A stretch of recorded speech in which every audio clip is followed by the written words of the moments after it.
could you share your screen and let's hear what the very interesting report this year, as I said, very pertinent to Africa. The Secretary General's opening comments really speak about the need, particularly in the context of COVID, to ensure that we get a better distribution of the benefits and less harmful outcomes to the developing digital and data economy. Thank you so much, Pilar. Yeah, thank you. Can you hear me? Display that screen. If you could put it onto display, that would probably make it easier to view. Yeah. Can you hear me? We can. Okay, so we are okay now. So thank you, Alison, and thank you to Research ICT Africa for organizing this presentation of the report, in which we have also closely collaborated, as you mentioned, in the discussions, in the preparation, and the comments received have been very useful for the finalization of the report after the peer review meeting that we had. The report, as you may see, the topic is on cross-border data flows and development, for whom the data flow.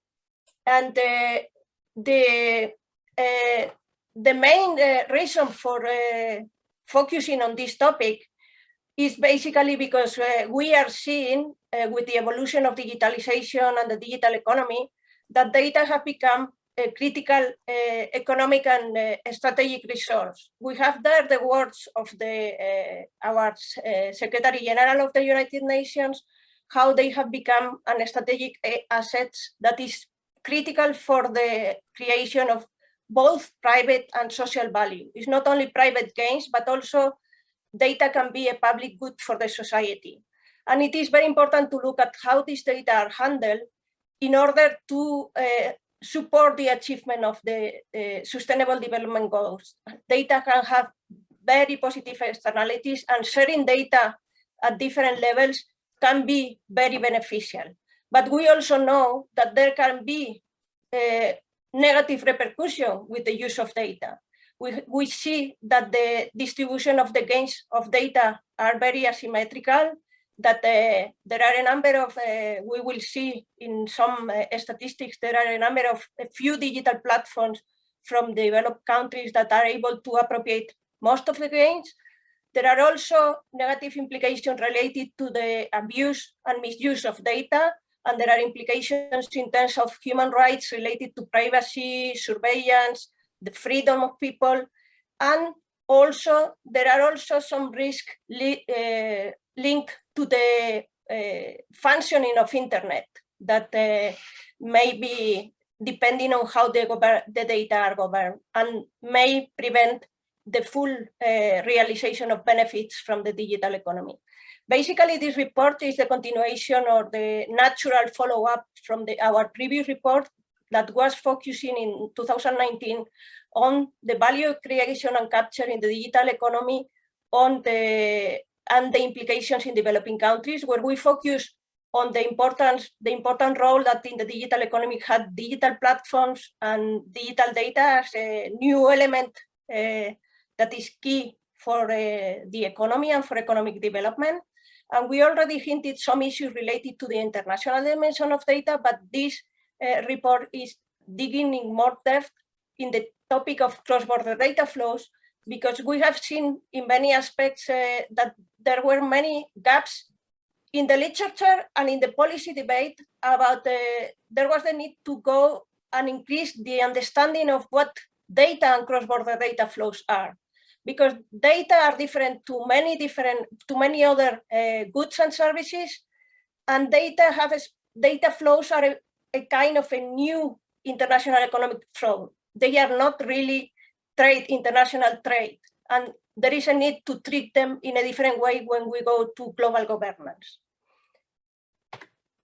So the first thing we try to do normally, in general, when we do some analysis in any topic, is to look at what is the situation with regard to the issue.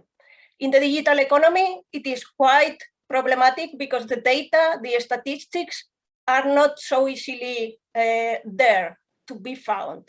And one of the issues that we raise is that we need at all levels to try to increase the measurement of the phenomenon, because we are entering new territory and we all need to learn, and the only way to have well-informed policies is through good evidence, which for the moment in the digital economy is a kind of not so easy. So what we saw there is that we all know that we have rapid digitalization, and this digitalization is based on data, and this data-driven digital economy is evolving rapidly, but in a context of huge digital divides. There are many gaps, important gaps, in the readiness of countries to engage in and benefit from this data and from the digital economy. In general, looking at the evolution of the data flows, again, this is one of the issues. There are different estimations from different. One problem that we see is that many of these statistics on data or data on data are in the hands of private companies. So we find different estimations, but there are problems of standardization of the concepts, of the definitions of what data are. And one estimation is, in most of the estimations, what we see is the explosion in data, in the volume of data.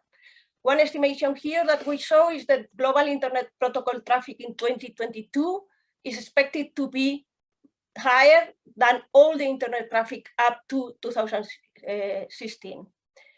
The basis for all the data flow, for data to flow, we are starting with the traditional concept of the digital divide, which is based on connectivity. We could even go farther behind, looking, for example, in many countries there are problems with electricity. All this infrastructure is based on electricity, but we are starting here with the connectivity issues, and we are in the report showing different numbers on what are the problems with connectivity, and there is the concern that many huge digital divides are there still in terms of connectivity, between particularly in the LDCs and in Africa, unfortunately, and in comparison to developed countries. Related to broadband connections, the speed is also, even where there are connections, the speed is much lower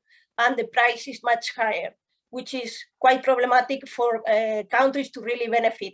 And we have seen also with the pandemic, it is good that we had the evolution of digitalization and that many activities could continue, but this was easier in those countries where the infrastructure was appropriate and could react to that. But we have seen that many countries that are lagging behind in terms of infrastructure development, they were not so able to react to the lockdown. So we have, for example, some statistics there on the difference between LDCs and developed economies on the average internet speed or on the use of internet. And even in the use of internet, if going further, there are also differences in the use in relation to which kind of activities, because some activities in internet can be more productive than others. So, and then when we look at the cross-border dimension, again, it's very problematic to measure, but what we can see is that most of the cross-border data flows take place in two main routes, which is the Trans-Pacific between the United States and China, and the North Atlantic between the United States and Europe.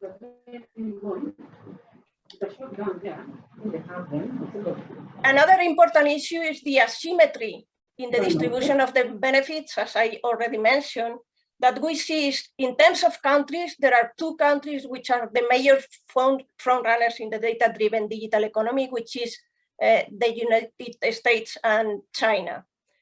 And some numbers that we are posting here is that, for example, they represent 50% of the world's hyperscale data centers. They are accounting for the highest rate of 5G adoption in mobile telephony. They represent 94% of all funding in AI startups.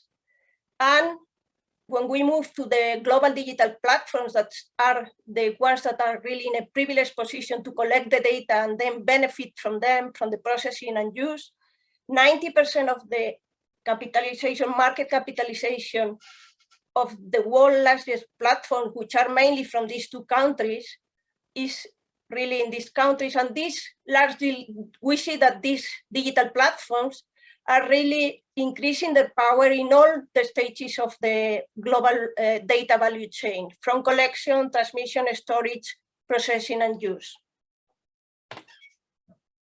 So what is important to really think about is that we need to understand what really are data, because what we see is that there is a lack of a proper definition or a common definition of what data are and what are the implications for development.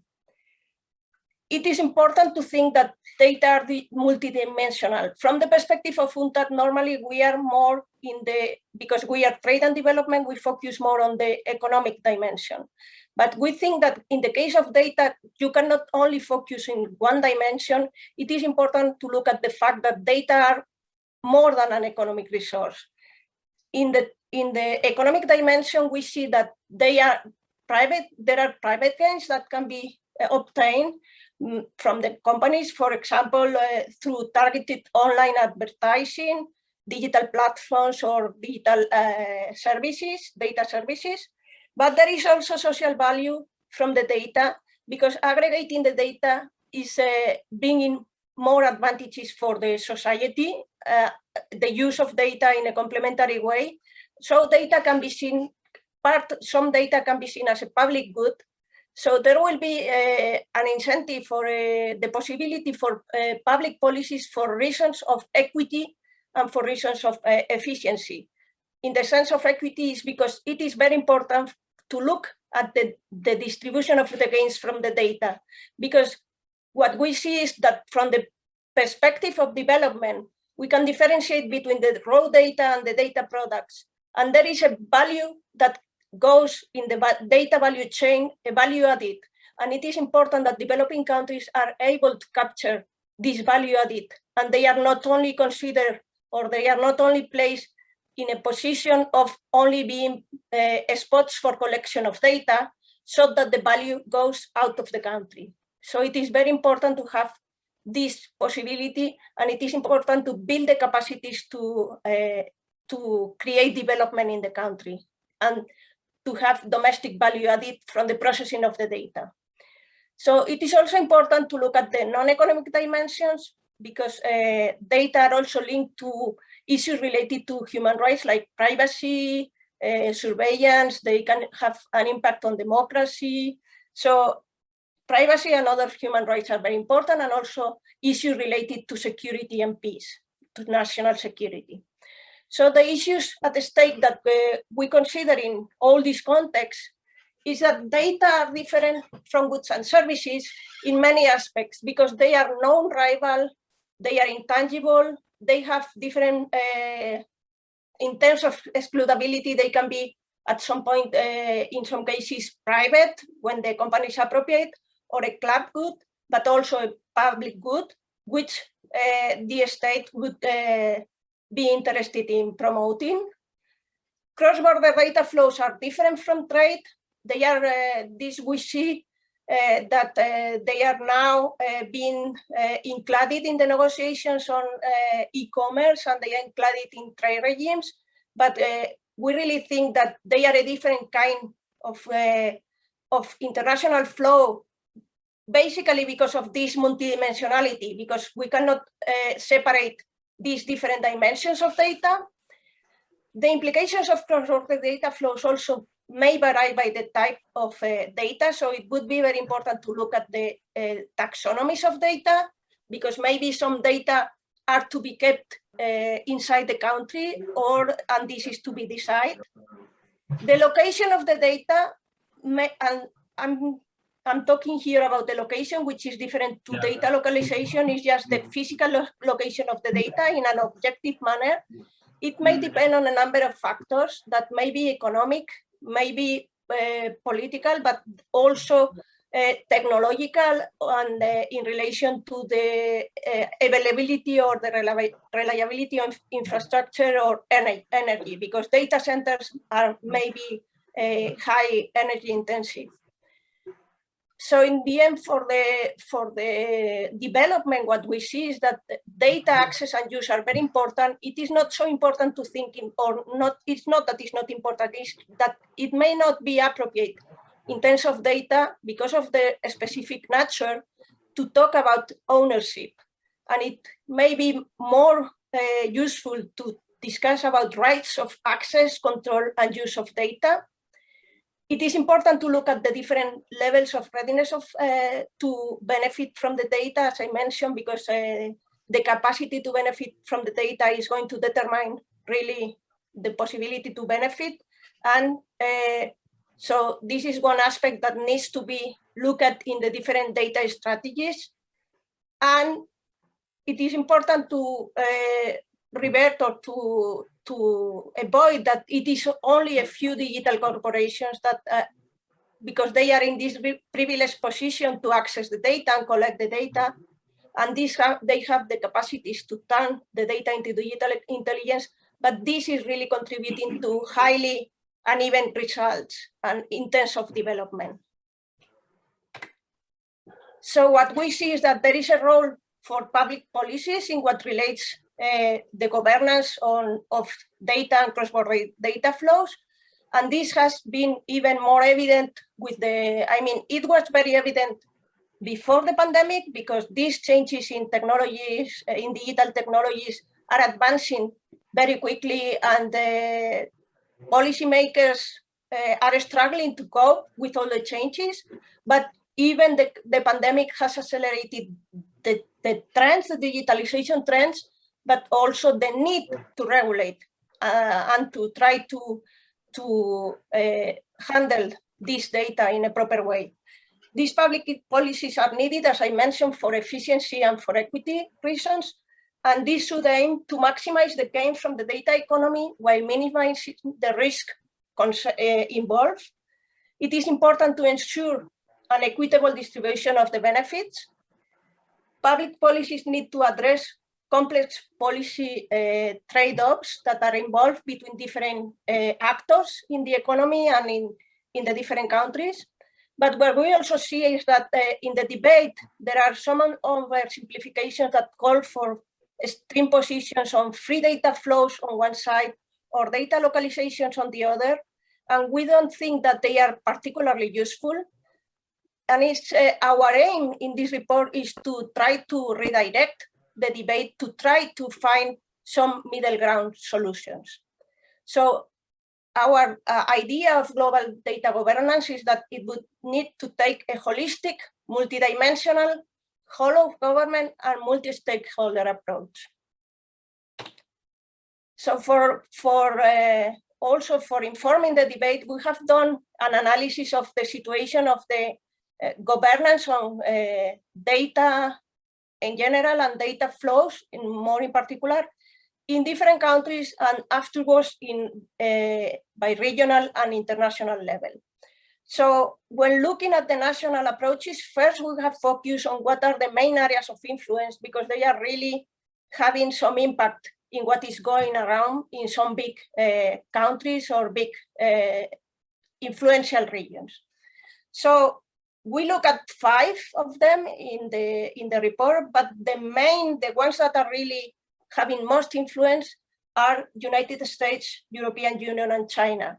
We also look at the Russian Federation and India, but really the Russian Federation is mostly having an influence in the area of the former USSR, and India, it's mostly trying to be the voice of developing countries, so it would be the main developing countries raising this point.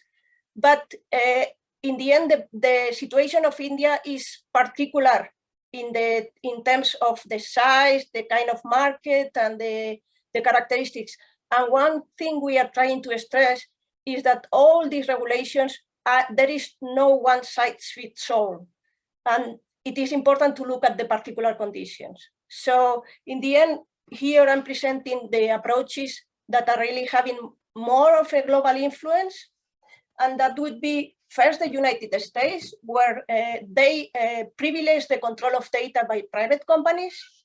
In China, on the other hand, they privilege the control of the data by the government.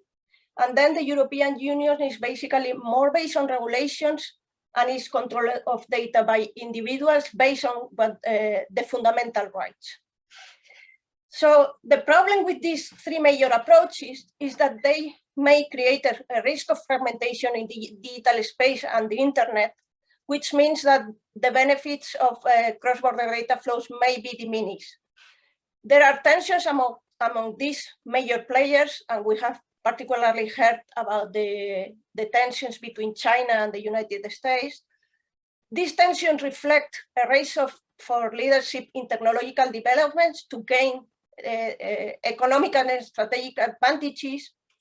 And on the other hand, we also see at the level of the global digital platforms that they are trying to expand their own data ecosystems. And what we see also, and you may be familiar also from the perspective of Africa, is that all these strategies by the United States, the European Union, and China, they are trying to be expanded around the world and in different ways. The United States, basically they are doing through private digital corporations. So we have different investments by the global digital platforms in infrastructure, for example, in Africa, in the submarine cables, or the Project Loom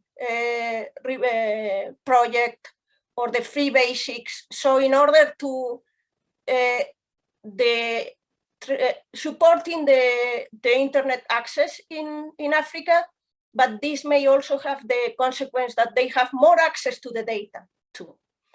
In the case of the European Union, they try to expand the approach by transferring the regulatory leadership and partnerships. For example, we know that the main data protection system in the world, or the most influential, may be the GDPR, but it is also important to think how adapted this system may be to developing countries, and to what extent developing countries are adopting it only because they are forced to adopt it in order to have economic relations with the European Union. And in China, basically, it's mostly through the digital Silk Road. But with this problem of fragmentation, we see that there is the potential for hampering development gains from data. And we see that this silo-oriented digital economy or data-driven digital space can go against the original spirit of the internet and is not likely to work for the interests of developing countries, because there are many positive impacts from having interoperability. Fragmentation can have different impacts on technological progress, on competition, and may lead to oligopolistic market structures in the different data realms, and also allow for more governmental influence. This fragmentation may also create obstacles for sharing collaboration across jurisdictions.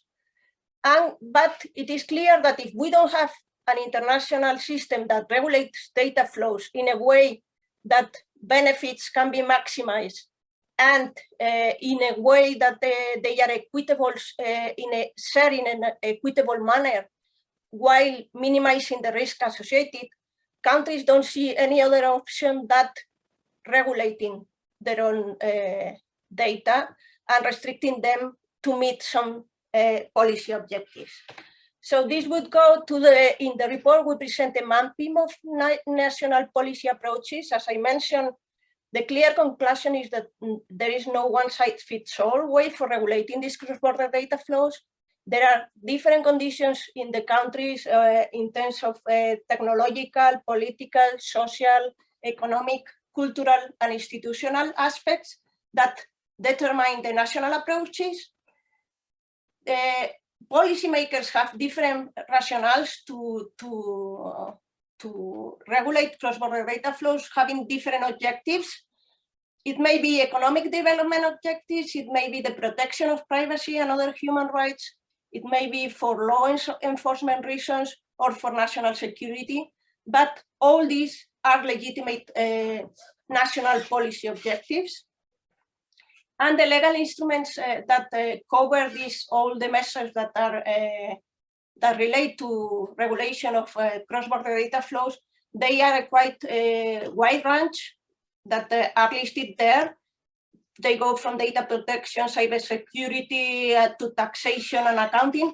And what we see here, this really shows clearly how data need to be approached, data governance in a holistic manner. And in the sense, inside the country, at a national basis, it should be a whole of government approach. We have also looked to the different regimes at the regional and international level. We see that in the beginning, like let's say in the 70s and 80s, when these issues were debated, the focus was mostly on privacy. But more recently, the focus has been put in the trade regimes. So trying to regulate data in the trade regime. From our approach, as I mentioned, we see that data are a special resource that needs to be considered in a different manner to trade.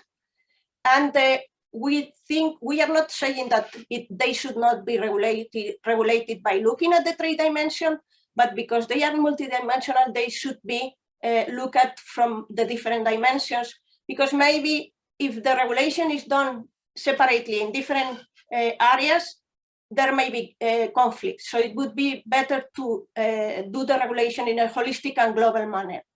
So we have looked at different regimes. That the one that is highest now in the international agenda is the WTO link joint statement initiative, which is going on because the ministerial of the WTO is taking place in the end of the year. And there are also some bilateral and regional agreements. But there are also other initiatives beyond the trade domain, maybe some focusing on privacy, or there are also regional initiatives. But what the overall conclusion is that the current regional and international regulatory frameworks, they are not really appropriate for the purpose or fit for purpose, because they tend to be either too narrow in scope or too limited geographically, failing to enable cross-border data flows in a manner that there is an equitable sharing of the economic development gains and properly risk are properly addressed. Thus, we advocate, or we propose in the report, that there is a need for a balanced approach to data governance, to global data governance, that can work for the benefit of people and the planet. This would help to address different issues that are raised in the report. It would prevent inequalities and asymmetries that are emerging in the digital economy from being amplified. It would enable global data sharing and development of global public goods. As we have seen, for example, in the pandemic, the sharing of information was very important, for example, to progress in the development of the vaccines, to avoid further fragmentation in the digital space, to increase trust in the digital economy and reduce uncertainty, to address policy challenges that are emerging from the dominant positions of global digital platforms, and to account for spillovers that may emerge from the different national policies in other countries. All this is with a view to enable cross-border data flows in a way that they flow as freely as necessary as possible, but while addressing the different development objectives. And we are highlighting some key data-related policy areas. We should start by agreeing on what are the definitions and the taxonomies and the types of data that are relevant for cross-border data flows. In this connection, terms of access of data could be established.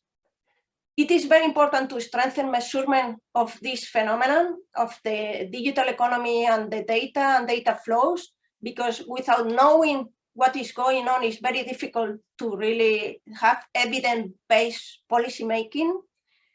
We need to work in dealing with data as a global public good when it corresponds, explore the new forms of data governance related to, for example, data cooperatives or examples like that, agree on rights and principles in relation to data, develop standards, but also increase international cooperation on platform governance, because there are other aspects that need to be connected in governance in relation, for example, to taxation of global digital platforms or in relation to competition. So in this, we see that there is a need of some new global institutional framework to address data governance, but we need to have some kind of innovative thinking. We need to think in innovative ways of governance in a way that we can put together the multilateral needs, the multi-stakeholder need to look or to include all the stakeholders, so it should be a multi-stakeholder approach, and it should be also multidisciplinary, because it is important to join together people who are working in the, for example, in the trade domain with the technical domain, and maybe this would mean also having governance at different levels for different topics of different matters. So in this context, we see that the United Nations should play a key role, and we are seeing, or we are proposing the idea of having a United Nations coordinating body, because it is important to have these global debates in an inclusive manner. At this moment, developing countries are underrepresented in the global debates on this matter, and the United Nations is the most inclusive forum in terms of country representation. This new coordinating body would need a strong data mandate and to have the proper skills, combining, again, different disciplines, but it would build on already existing initiatives in the UN and beyond. So I would like to leave it like that so that we can continue the conversation on the basis of this. Thank you very much. Thank you very much to you, Pilar. So much to discuss, so little time to do that. I'm going to go straight on and ask Tapiwa Choke from the African Union Commission.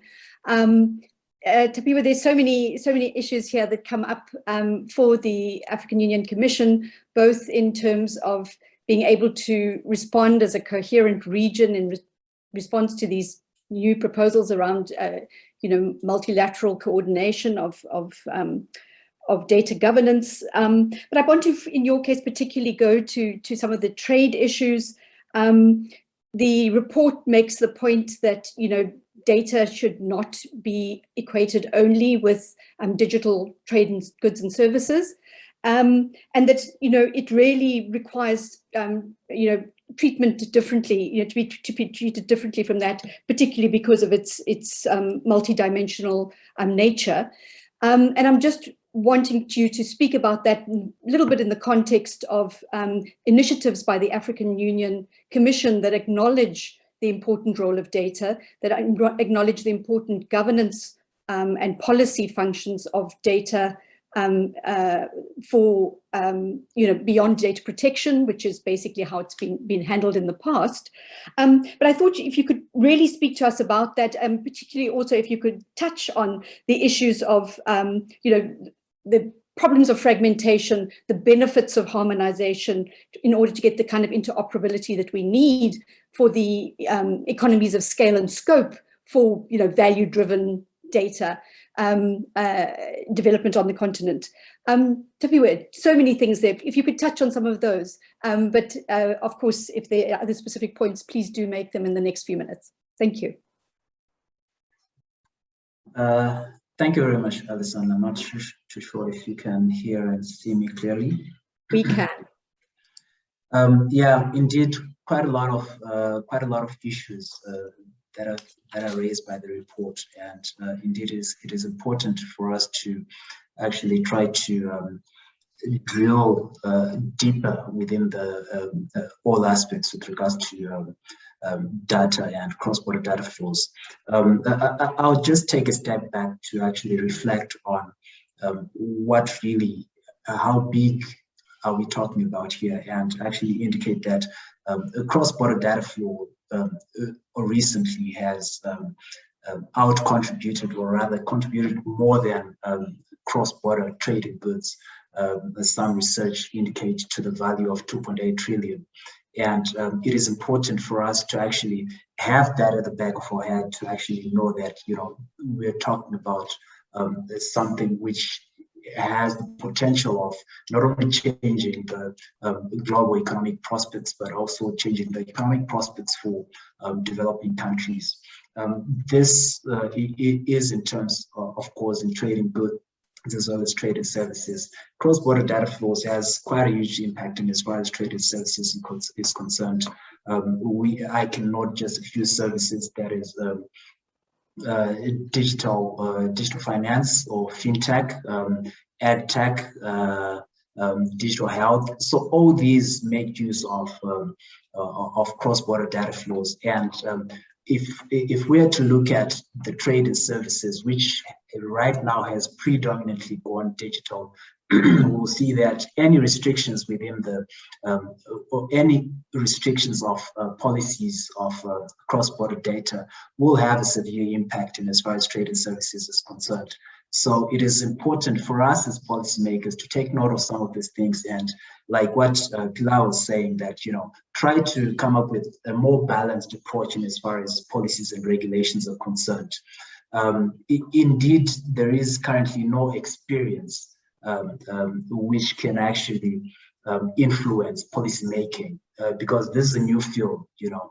So the issue is new, so there are different results for different policy initiatives or different policy regulations, and in some aspects there are the same results for different policies. You know, so economies basically align their data policies or data regulations in as far as their national interests are concerned. So some promote a flow of data that align to their global tech dominance, and how the firms in their respective countries are performing. This, I can give an example for the United States, which is more inclined to a free flow of cross-border trade, because it benefits, you know, its economy at the end of the day. Or some promote sound regulations like the EU, which is in alignment with their defensive interests, and some actually are more strict in as far as the cross-border data flow is concerned, and you know, they benefit from their domestic digital market, and they're more concerned about, you know, or how competitive their digital economy is. Like what Pilar mentioned, it's a race for dominance in as far as the digital economy is concerned, or digital technologies is concerned. Quite a lot of examples in as far as that is concerned. But the questions that we need to ask, not only as Africa but as developing countries, is what will work best for example, what worked best for Africa? Should we adopt a more restrictive policies, or should we go on to adopt a more free environment in as far as cross-border data flow is concerned? Or, you know, should we adopt a more balanced? So what underpins the policies that the African countries will institute, or rather adopt, it basically has to do with what is the agenda at the end of the day? What really do we want to achieve at the end of the day? So we have the Agenda 2063. We also have the Abuja Treaty, which leads us to the African Economic Community. So it is some of these development documents that will guide African countries as far as where we want to see ourselves in 50 years' time. So are we going to adopt a more restrictive approach, which will possibly benefit the local digital or digital economy or data value chains, or are we going to be more flexible and carry out a more balanced approach? So these are some of the things that we need to consider. If indeed we carry on with the current approach of free flow of data for free services, because indeed that is what is happening currently, where there is free flow of data in exchange for services from digital technology companies, which we might say that it could be barter trade, because you're getting something for something at the end of the day. But to go back on the report, which actually says that, can we really attach a value to raw data? It's something that, as economists might need to actually sit down and try to see if really quantitatively can we put value to data, or is it not valuable? The report suggests that value can only be realized when at the stage of that, when the data is processed, when we have data intelligence. But we can see that without this raw data, most of these companies or most of these global tech companies do not really have anything at the end of the day. So can we really say that raw data has no value at all? So these are some of the things that we need to actually think about as policymakers, and see how we're going to promote local data value chains.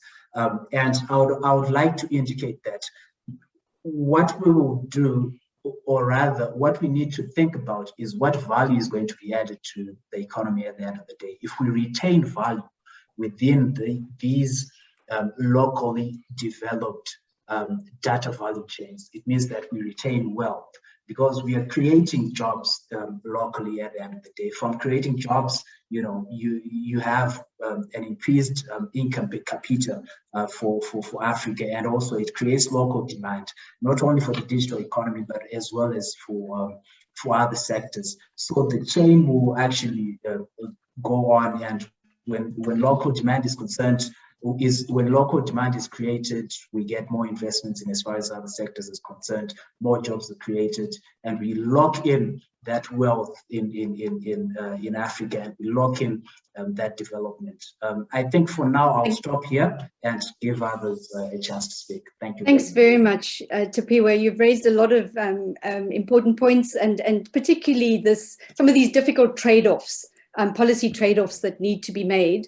And you've focused particularly on issues of digital sovereignty, essentially, data localization, and the fact that, perhaps if you just sort of strictly localize and you don't have the environment to actually build those value chains, then you might actually not benefit, you might have benefited more just from that kind of one-way flow that was happening before. So very, very difficult policy choices to make. But I think, essential to being able to build those local value chains is the lack of digital readiness on the continent. So that, while we speak about this from digital infrastructure, the kind of trust environments we need, this is all stuff that we need to move very fast on if we're going to be able to, to build that local value, that domestic value that you speak about. And so, Adeji, I'm wondering if you can't take us from there in terms of the research that you've done in this area, but also the importance of the enabling environment, the digital readiness that we need in order to build data value.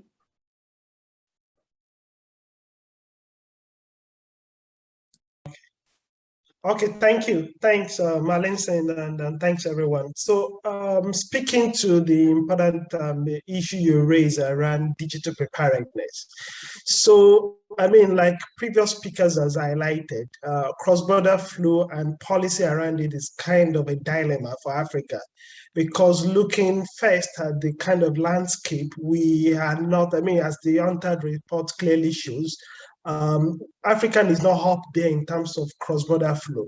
So then you ask the question, if we are not part of the kind of key players, and protectionism kind of policy would not in any way favor us, because I mean, if what are we protecting? I mean, is it African? We have to be aware that, I mean, at national level, we have big countries, but majority of these countries are actually small, and the level of data I imagine out of this is also very low, which means if we talked about this local restriction is going to be something that will likely benefit a few African countries, whereby it's going to replicate a lot of inequalities we see at the global level. In fact, when you look at various data on both digital kind of benefit in terms of domestic enterprises and digital platforms and the rest, you could also see that we are seeing that this global inequality also being replicated even in Africa. And the implication is that if we are indeed interested in ensuring we just don't build few countries, or we just don't impact a number of countries, if we are to spread the wealth from digitalization across board, we need something more at regional level. We need something that bring on board this kind of small fragmented economies in a framework that can really support our African agenda. And something positive here is the fact that, I mean, if you look at political leaders in Africa, the rhetorics and policy point to integration, both economic, politically, and socially. And that integration also called for kind of digital integration, if I may extend it to that level, whereby, I mean, they are kind of, whereby we could share this information, and in a way we can jointly use it to our shared benefits and the rest. So, but in terms of what I'm kind of to prepare better to tap into those benefits, what do we need? I think the number one is the skills level. We need to grow it significantly in Africa. Education is actually the major thing. Any country you see globally that is making any mark in digital space has to do with quality of the education, ability to participate in that sector, and also in evolving the technology, because this is quite new. The space is still there, but the knowledge barrier is the only limitation that if we support education system in one way or the other, we can also incubate innovation out of Africa. And this is already taking place. I mean, we'll see the innovations around fintech industry in Africa, and the huge benefits countries, individual at the local level, are already tapping into that kind of innovation. So education level, I think it's one key digital preparedness idea we need to take serious. But also, I think emerging out of Africa is regulatory threats, because I mean, most times when we discuss data governance, we tend to see this to talk about empowering government to make more laws. But in fact, on our continent, I think we're also seeing some threats, which is state has been the violators of even digital rights and protections. We see censorship, we've seen ransomware, I mean, a lot of abuses also emanating from the state. So it then gives you a kind of, what kind of digital platform do we need to evolve out of the continent? And also, if we don't have a very good regulatory environment, whether we are not implementing, even when we say we are having this data governance, if it's not implemented in a very good way, I think the implication would be that we will not be able to tap into the benefit. And some of these threats will be amplified significantly. So take, for instance, if you want private investments, if you want new people. Sorry, can you hear me? So, hello, Alice, yes, we can hear you. Yes, you're clear. Oh, carry on.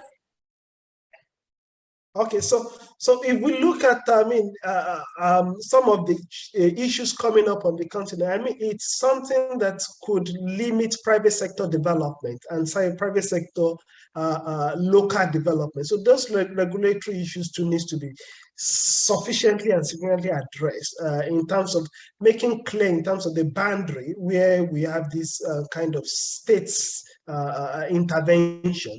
And that gives you the fact that African is not China. China model is not the best for us. African is not American is not the best. African is not EU is not the best for us. So what is best for us is what actually just reflect and address our context. So how do we involve our regulatory in that context? I think it will have to be a balance between civil society role, government role, and private sector role. But I think a monopoly of one of these, in terms of one of these actors being empowered to take this kind of giant step in Africa will not be productive for our continent, given past experience in this nature. But also we need business dynamism and macroeconomic fundamentals in terms of part of digital preparedness. I think if you look at FDI flows and oil flows, I mean FDI into oil, I think it seems to have the same share terms of where can we see a kind of benefit. And those ICT development infrastructure and everything might be going to places with very huge population. So in a way, it's something that will be a driver of inequality again. And as such, I think as a continent, we might need to take serious things like African Continental Free Trade Agreement that's enable us to have this share kind of future and share economic benefit among ourselves. And in a way, in a quid pro quo manner, such that it's not that you are giving up your for others to benefit, but in a way we are growing this together as a continent to evolve something that is better and more prosperous for us. But I mean, just the point just to emphasize again is cross-border flow in Africa is going to be interesting, and it's something in the direction that we need to take. How do we balance it with some threat is what we then need to evolve about, because better flow is better innovation, better flow is better development outcomes, as I've seen in every other context, and we as a continent can evolve. But also, if you look at Africa in 2050, I mean, the projection is that the population will double. Most of this will be youth, and that means Africa might be the kind of continent whereby most of this data will be generated. So if we talked about data as being the next oil, I think then we can say Africa will be the next Middle East in terms of where to harvest this. So how do we add value to data? I think that is it, and that's what digital preparedness is all about. How do we add value? Thank you so much, Adeji and Adeniran. I did introduce the speakers when we started, but for those people who have joined us later, Adeji is Director of Research at the Center for the Study of Economies in Africa. And I've just asked Kito, she's posting some bios there for people who want to be in touch with them and learn about the important research that's being done, and of course the work of the African Union from Tapiwa Chiwaka. We've got Linda Bono, who's going to have to we're going to have to use up our last slot before we go to the public and to the open questions. But Linda, you know, I think what's really important about this report, and that perhaps hasn't come out of many of the data economy type of reports before, is the importance of public and social value. You know, often we speak about, you know, Africa needing to create the environment for private value creation or for commercial value creation, but actually, you know, there's enormous amounts of data. We don't collect enough data. We often don't have the statistics we want, but there is actually a lot of data generation and data collection that goes on by the public sector and is not very well shared, not interoperable, and that we don't really get public value from. So I just wondered if you could talk to us a little bit from UNECA's perspective, but also from the Lawyers Hub perspective on, you know, the enabling environment we need for this. How do we realize public value? Obviously, some of that is the same as realizing commercial value. We've got to get certain things in place, but there are particular things about public value, and also about the governance issues, the obligations on the state to provide a safe and secure environment for this, to build a trusted environment. Some of these challenges for us across the world, but particularly in Africa. Thank you very much, Alison. I will begin, I think, from the UNECA, front, especially on the interoperability, side of things. And I resonate with a lot of the comments that were made by the earlier speakers.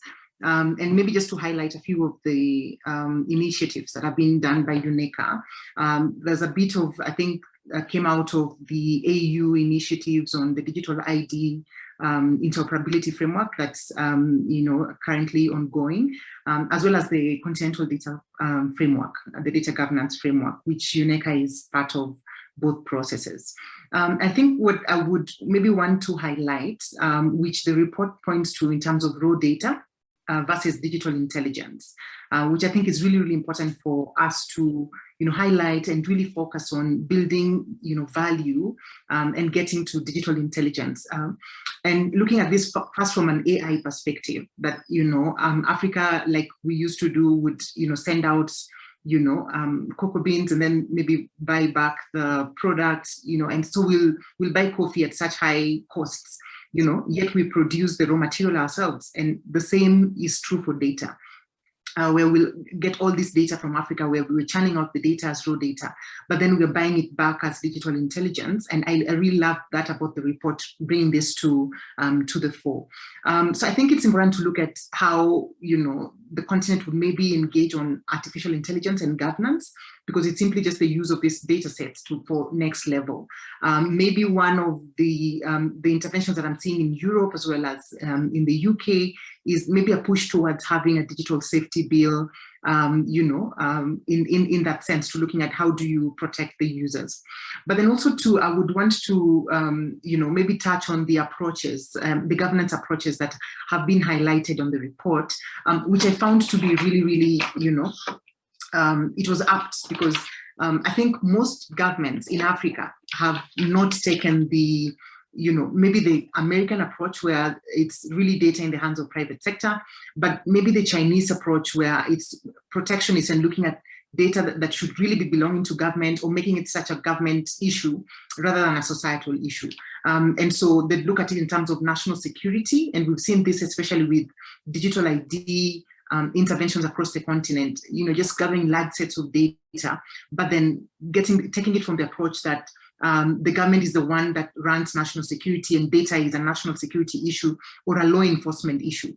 And so this is very clear from the approaches went towards data localization. And so I think if you look at Kenya's data protection bill, data protection law looks at data localization from the point of revenue generation, which is also highlighted in the report. I think that's really important to note, and then to ask policymakers, even in the room, to really audit their approaches towards policy making around data governance. That are you looking at consumer protection and the national sort of protection, or are you looking at national security issues without really seeing and harnessing the power of data in the process? I also think that one of the other things that is represented, and you asked this question on data as public, good. I think there's been efforts around having, digital public goods. I think the UNICEF had this initiative that the Lawyers Hub was part of it, in terms of coming up with, highlighting innovations that really are digital public goods and striving for that, but then also coming up with sets of regulations in some way to see how we can deal with digital public goods. And maybe to highlight something that's in the report about the aid that Africa receives. So now there's a push by big tech companies to bring in subsea cables and trying to provide internet to, low-cost internet to African countries. But the net effect of that is on collecting of this behavioral data from Africa, at really minimal cost, but then returning it back and making use of it without the benefit of societies. But we also must highlight, something in the report around public goods, especially on COVID, that there's a need to share data. There's need for this interoperability, especially in terms of health data that can really help to spur, economies, to help us fight, issues like COVID, and also to enable researchers to be able to write, to be able to engage on certain areas that they would need data. In this case, I think maybe one of the other comments that I would make, which is a recommendation that the report makes, is on having developing countries represented and having their voice heard at the policy making level on data governance issues. I think this is easier said than done. Representation means that you must have staff or representatives who actually know what they're talking about and are aware of these specific issues. I think Adedeji mentioned this and said that it's important that we have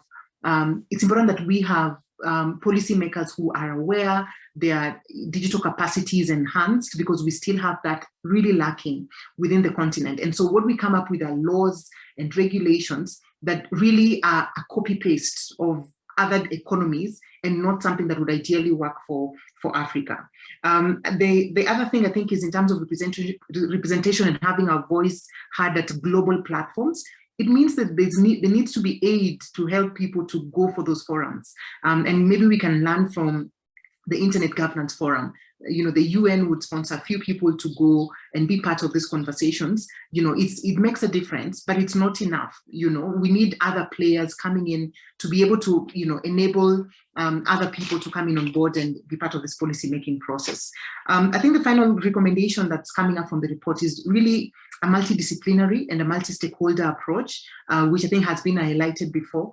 The role of civil society, even within the digital economy, I think needs to be, amplified, and also the role of businesses to be part of lawmaking processes. I think with data, we've seen, certain countries or governments really coming on board and making unilateral laws without this multi-stakeholder approach. I think data, as the report indicates, is so multidimensional. There's need to be able to look at it from the different approaches and the different players that come in. My very final comment will be on the Africa Free Trade Area, which I think at UNECA there's interventions on having a Pan-African trust framework in which countries would sort of exchange information, have some sort of trust, and also really improve interoperability within countries. The report indicates about, I think, data nationalism, which is something that I think is important to talk about, because there are countries that are really closed off, and even in the context of Africa Free Trade Area, there's been recommendations on having one single digital market, treating Africa as one single data market. I think those conversations need to be looked at in terms of interoperability rather than having a nationalistic sort of view for specific countries. I think in that sense, and any sort of intervention that's happening on, the additional protocols on e-commerce really needs to, look at having all the countries on board and them understanding that we are better off as one single data market. And we've seen how continents like Europe have benefited from having one, regulation in that sense, rather than they don't have a harmonized legal or regulatory approach. And if you allow me, Alison, I would say this. There's recommendation to have an institution, a single institution that will be in charge of data governance. I don't know how that looks like within the African continent, whether we are looking to also localize that and have one single body at the African Union level to be able to, sort of coordinate the data governance mechanism within the continent. So those will be my quick comments, given the time. Thank you so much, Linda, for so many important points, and would love to engage on several of them, but I shan't go into a dialogue now. I'm also going to really just move straight on to the questions. I was hoping to give Pilar a chance to respond to some of those comments, but we are so short of time. I'm going to go straight to the questions in there. I think there was some from Andile Stofile. I think there was some from Fani Klutter. Andile and Kito, if you could just draw my attention to any that I may have missed. Andile, would you like to go first? And if you could please just keep it, even if it's a comment and not a question, could you keep it really tight for us so that we can gather a whole lot of questions and get a round of responses? I might ask for the liberty of a few extra minutes just so that we can canvass this a little bit better than we've been able to. I'm sorry, we did start a bit late for those of you who joined us late. Andile. Thank you, Alison. No, so I was just merely making a comment that says that this body of work, which is very important, is there an active engagement with government? So particularly in South Africa, with institutions like Communications and Technologies, the department, with the Investment and Infrastructure Office, because those are really the key stakeholders that this body of work would almost need to land, especially at a policy level, because we're seeing a number of policies, affecting this that are coming out. Thanks very much, Andile. If you could also just indicate your affiliations or your organizations, I think that's also helpful for the respondents. I'm going to collect a couple of questions, but Pilar, I'm hoping that you will be able to answer that question for Andile. And then I think we have Dani Klutter. Yes, my question. Sorry, I keep saying Dani. I actually do mean Fani. Sorry, Fani. That's fine. That's fine. As I have stated the question in the chat box, you know, I'm wondering to what extent the African Union can improve its efforts in some ways to try and encourage the better development of digital infrastructures and education, you know, literacy processes, and also you know, the possibility of getting over this digital divide for purposes of improving readiness, because it seems to me that at this point in time, the most immediate constraint that we face in Africa is the readiness issue that has been mentioned repeatedly during the course of this and other meetings in this regard. And also the European Union, with its history of advice and proposals for purposes of doing this, and also maybe providing the necessary resources. Thank you so much for that. I'm just going to ask Kito if I've missed anybody in the chat, if she could either, if they would like their question read, just to indicate that, or if they could come, or if anybody is there who would just like to put on their mic and take the floor for a question, please do that.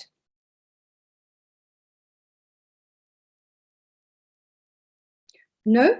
I'm going to ask Pilar perhaps to start off that, answer some of those questions. In fact, both of them. I think, Pilar, you would be best placed to answer. Okay. But I'll come back to Tapiwa on the African Union question, okay, the other side of the EU question. Thanks, Tapiwa. Okay, thank you, Alison. If I may ask a question myself of logistics, because I'm getting some messages asking for the presentation, will it be uploaded on the website? Yes, it will be. And okay, we will put the recording up in the next couple of days as well. Okay, okay. So okay, then, we have indicated that on the chat, but we'll make that clear again. Okay, good. Then before answering the questions, quickly to say thank you to the other panelists, because I think their comments or their the discussion was very useful, because the focus of the report or the intent of the report was to really provide food for thought to create this kind of discussions at the world level. And I think it's very good to have this kind of discussion in Africa.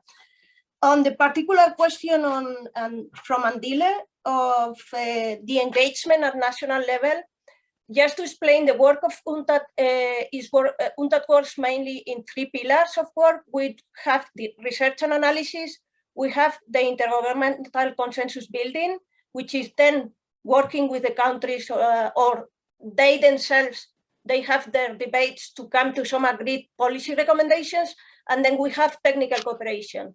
This report, as I mentioned, pretends to be like the starting point or just to provide a reference work in this context, because we were finding both in the debates and in discussions with delegates that there were some gaps in the debate that needed to be looked at in more depth. So it is really a basis for more discussions afterwards. And normally when we work directly with the countries, it's the countries that and the governments that request our participation. So we are completely open to go forward on this topic in whatever we are requested from the governments of South Africa or whatever other government. And then on the response to Fanny, for the African Union, I leave it to Tapiwa, that he may be more, he will be for sure more capable than me to answer. But with regard to the readiness, of course, and this is one point that in the end I skipped the slide, is the question of international support. Because it is clear the gaps on capacity and to really engage in and benefit from in the data-driven digital economy. And it is very important to address these gaps. There is a problem of financial resources. There is a problem of, there was a discussion on skills, on entrepreneurship. But the problem is also that this, for example, we have some numbers on the share of aid for trade going to ICT sector, and it is not enough. It should be increased.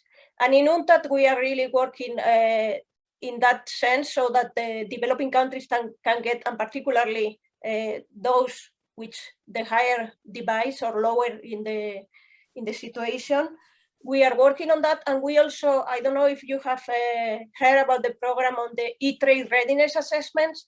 So we are working directly in this case with countries with support from different donors for different countries to be able to assess their situation with regard to e-trade in different areas with to assess, to see what is the situation, what needs to be done in terms of different policies related to distribution, related to financial aspects, related to regulation, and many other aspects.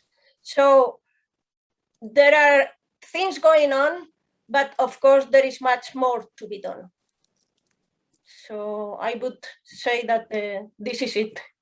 Thank you so much, Pilar. I think we are going to have to come back to you. But in the meantime, Tapiwa, can I ask you to ask the question or answer the question from Fani Klitter, both in relation to the African Union, but also he asks the question about whether the European Union can do more to facilitate the creative enabling environment. And perhaps you could refer specifically there to the PRIDA EU-AU bilaterals as well. Thanks, Tapiwa. Thank you very much, Alison, for that.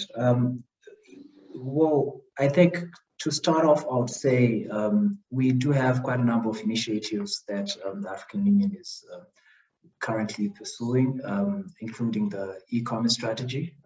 It's not, linked. Okay, it's not wholly linked to the data policies, but it's something that we're working on, and it includes quite a number of things from ensuring that there's an enabling environment, and as far as the development of e-commerce is concerned, that includes data policies. We also have engagement with the EU. To note is the EU-Africa Summit. So during this summit, we indicate different needs or different areas of collaborations that we can have with the EU, and we also have collaborations here and regular meetings here in Addis Ababa with the EU with regards to the AFCFTA and other trade-related projects. So these are areas where we could expand our collaborations, and of course there's the PIDA that Alison just mentioned. And I also can note the collaborations with the UPU, where we are trying to look at how the infrastructure, the postal infrastructure, can be made use of to ensure that there's development of e-commerce in Africa. Of course, where it starts with ensuring that there are data policies, ample data policies to address some of these issues. So in as far as our initiatives are concerned, that I think that's just the tip of the iceberg, and that's all I can indicate for now, Alison. Thank you. Sorry, thank you so much, Tapiwa. I think I also see a hand from Shamira. Shamira Ahmed from RIA. Hello, everyone. My question is for Pilar. You did mention that there are challenges with measuring digital trade and data value and data's value in general. So can you please tell us more about the initiatives that UNCTAD has in terms of quantifying digital trading services, digital trade in general, and capacity building and technical capacity building for developing countries that the UNCTAD has at the moment? Are there any initiatives that are going on related to measuring trade statistics, particularly for the digital economy? Okay, good question. And yes, there are some initiatives. One important aspect issue we have is that the Intergovernmental Group of Experts on E-commerce and the Digital Economy created a working group on measurement of e-commerce and the digital economy. And this was already an advantage because much of the measurement issues in this context are taking place in the OECD. And the OECD, as we know, in many aspects of, in many global challenges, they are doing great job, but they tend to neglect the development perspective. So it's very good that this group was created. For the moment, we have had the second meeting that was virtual because the pandemic, but there have been 2 meetings, and this is with experts discussing about these topics. And in this context, we have updated the manual, so you can access in the website the UNCTAD manual on the measurement of these statistics. We have normally, or we could have technical cooperation in this sense, and we have had on the measurement for the preparation of surveys. We produce statistics on ICT trade and trade in digitally deliverable services. But this is done in the context of the UN partnership on the measurement of ICT statistics. And there is a kind of a distribution of the roles between the different organizations. For example, the ITU, the International Telecommunication Union, is focusing more on the household statistics and the internet statistics. We focus on the trade on the business side. But there are initiatives going on. Again, we are very happy to provide technical cooperation, but most of the time the problem is the resources we have for that technical cooperation. So there are things going on, and once again, I would say that we are, because we see that in this new context, new economy, we have more and more needs to really measure and to see what is going on, but there is much more to be done. So I hope that helps. Thank you so much, Pilar, and thank you, Shamira, for that important question. I'm perhaps just going to do a little plug here to say that after resources for the after Access, the Research ICT Africa nationally representative demand side surveys, which you might, those of you who are familiar will recall in the last round were used quite extensively by UNCTAD to try and ascertain the demand side of e-commerce activity, of the use of various platforms and apps. Fortunately for us, unfortunately because of COVID, there has been a realization that we don't have these statistics across the continent, and the Gates Foundation has very fortunately come forward and supported at least some seed funding for us to undertake those surveys in 2020, and very excited to be starting the first survey early next year in Ethiopia, which of course is the road to Addis.